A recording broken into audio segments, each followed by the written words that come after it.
मनुष्य की इच्छा हो या न हो, जीवन में परिवर्तनशील परिस्थितियां तो आती आती हैं।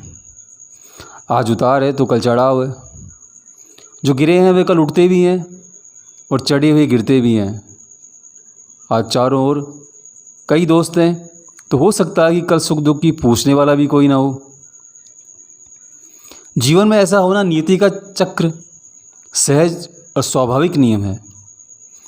अधिकांश व्यक्ति सुख सुविधा, संपन्नता, लाभ, उन्नति में फूलकर कुप्पा हो जाते हैं, लेकिन थोड़ा सा दुख आया, कठिनाई आई और दुखी और उद्विग्न हो जाते हैं। वास्तव में यह मनुष्य की एक तरफा सोच का नतीजा है, जिस कारण से कठिनाई, मुसीबत, कष्ट आदि शब्द बने हैं। वास्तव में परिवर्तन तो मानव जीवन का महत्वपूर्ण, सहज और स्वाभाविक अंग है, उतना ही जितना कि दिन और रात, ऋतुओं का बदलना। लेकिन हम तो दुख व कठिनाई के आते ही रोना शुरू कर देते हैं, ईश्वर को कोसते हैं, शिकायतें करते हैं, जो किसी प्रकार से सीख नहीं है, क्योंकि ऐसे तो समस्याएं बढ़ती हैं। अगर हम इन कठिनाई को स्वाभाविक रूप से मानकर स्वीकार कर लें तो ये हमारे लिए उपयोगी भी बन सकती है। जिन कठिनाइयों से कई व्यक्ति रोते रहते हैं, उन्हीं से दूसरे व्यक्ति नवीन प्रेरणा, नव उत्साह पाकर सफलता का वर्ण करते हैं। सबल मन वाला व्यक्ति कठिनाई को स्वीकार करके आगे बढ़ता है, वहीं निर्बल मन वाला व्यक्ति सामान्य कठिनाई में भी निढाल सा हो जाता है।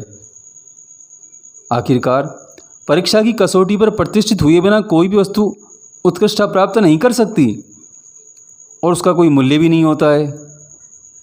आखिर सोना जो है भीषण गर्मी में तपकर शुद्ध और उपयोगी बनता है।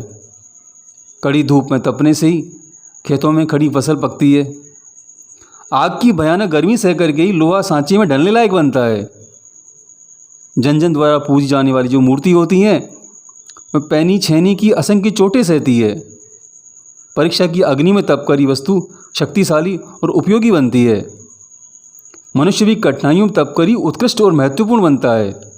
वस्तुतः कठिनाइयाँ, दुख, परेशानियाँ जीवन की कसौटी है, जिनसे मनुष्य का व्यक्तित्व का रूप निखरता है। कठिनाइयाँ मनुष्य के जीवन में महत्वपूर्ण स्थान रखती है, इसलिए इनको खुले दिल से स्वीकार करना चाहिए और जिससे हमारा मानसिक विकास होता है। कठिनाइयों में खुलकर खेलने से इच्छा शक्ति प्रबल होती हैं, बड़े बड़े काम करने की क्षमता आती है। जीवन में कोई भी साधना हो, कठिनाइयों से होकर निकलने पर ही पूर्ण होती है। इस तरह आप कठिनाइयों को वरदान भी बना सकते हैं और अभिशाप भी। अगर एक योद्धा की तरह कठिनाइयों से लड़ेंगे तो ये जीवन संग्राम में आप विजेता ही बनेंगे।